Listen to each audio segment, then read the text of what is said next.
Hello ladies and gentlemen, welcome back to Mr. Michael's channel for extraordinary young people just like you. This is part 2 of an O-level English language reading comprehension task titled Leaving Home, a past paper from 2020. If you haven't watched part 1 of the video, you should go and do that first, because otherwise this video is not going to make a great deal of sense. Now, these are your learning objectives for today. The first thing that we are going to do is, as per usual, we're going to review some vocabulary to get you in the mood for working with the text.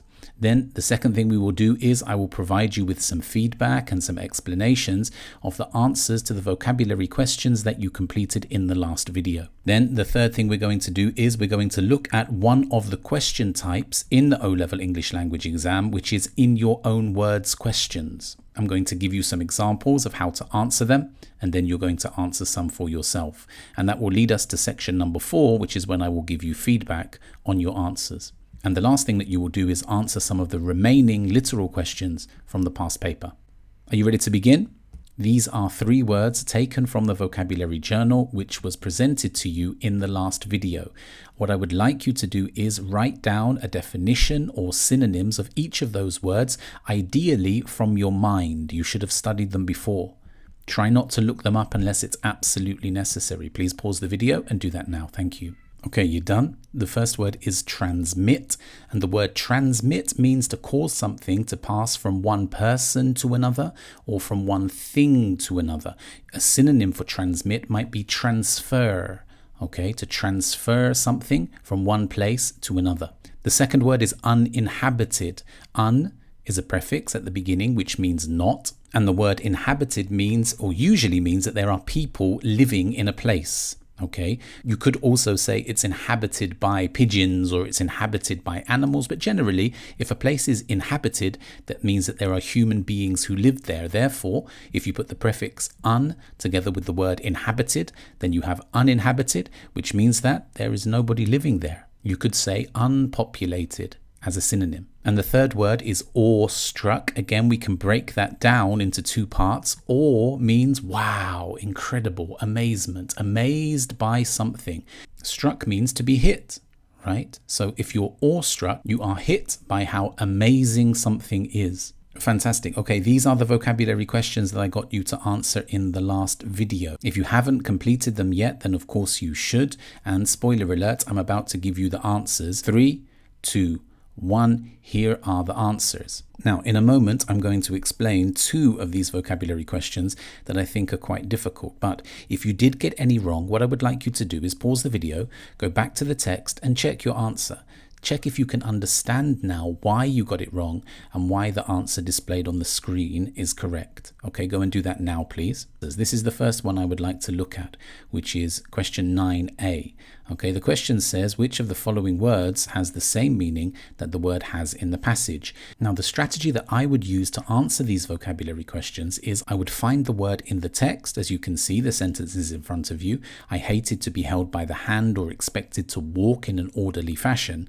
Then I would take the 4 possible words and try to substitute them in to the sentence. Okay, so if it says here, I hated to be held by the hand or expected to walk in an orderly trend. No. In an orderly shape? You don't really walk in an orderly shape, do you? To walk in an orderly look?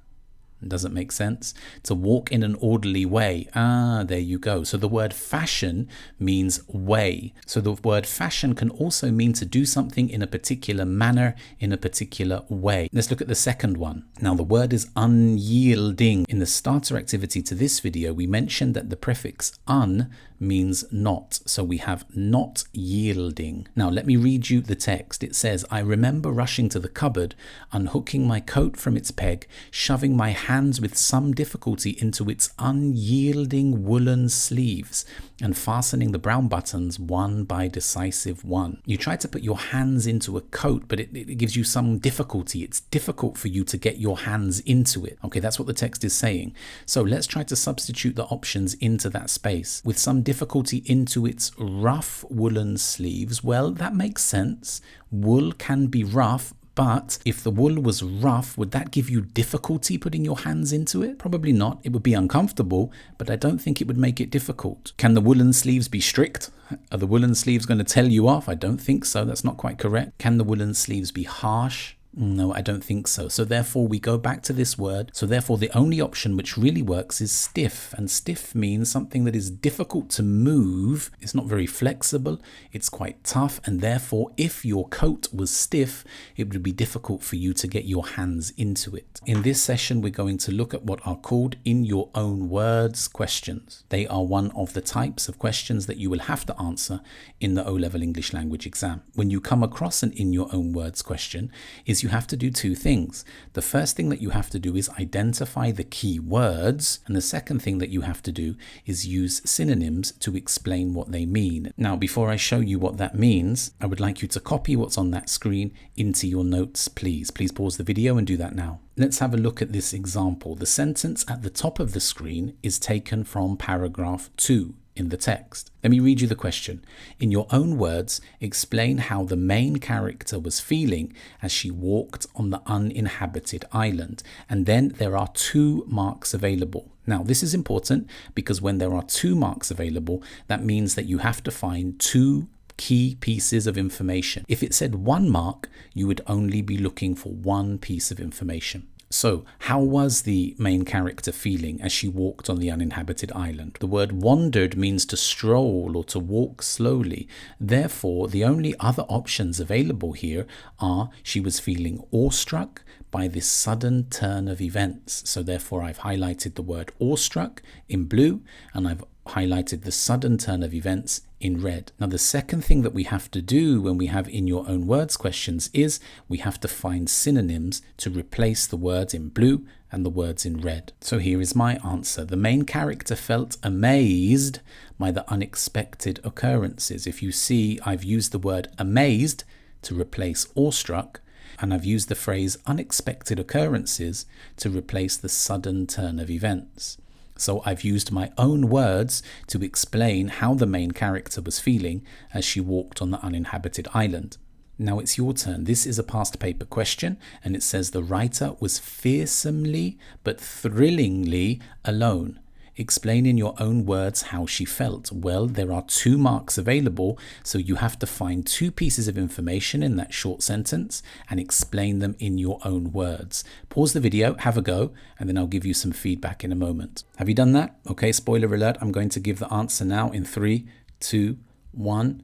Boom, there it is. So the first thing we need to do is to identify the 2 key pieces of information. What are the words that we're looking for? The first one is fearsomely, and the second one is thrillingly. If she was doing something fearsomely, that means that she was afraid, right? She was apprehensive, or maybe even she was terrified. She was scared.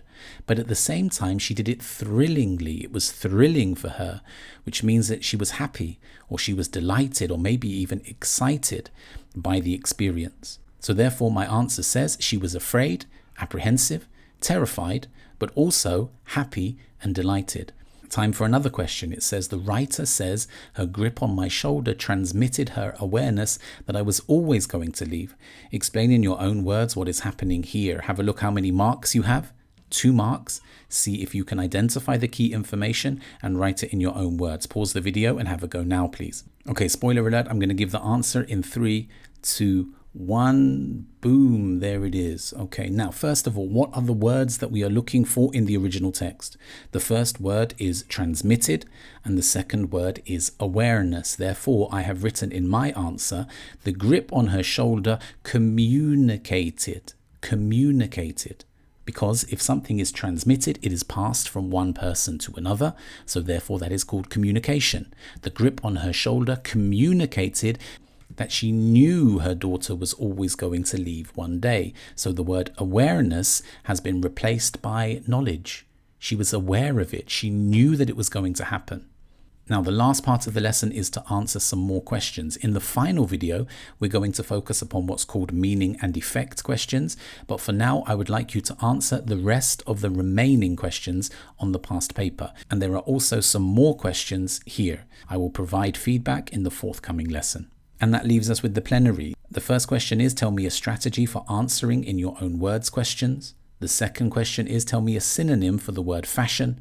And the third word is to tell me a synonym for the word thrilling. I hope the lesson has been beneficial. I see you again in the future. Take care. Goodbye.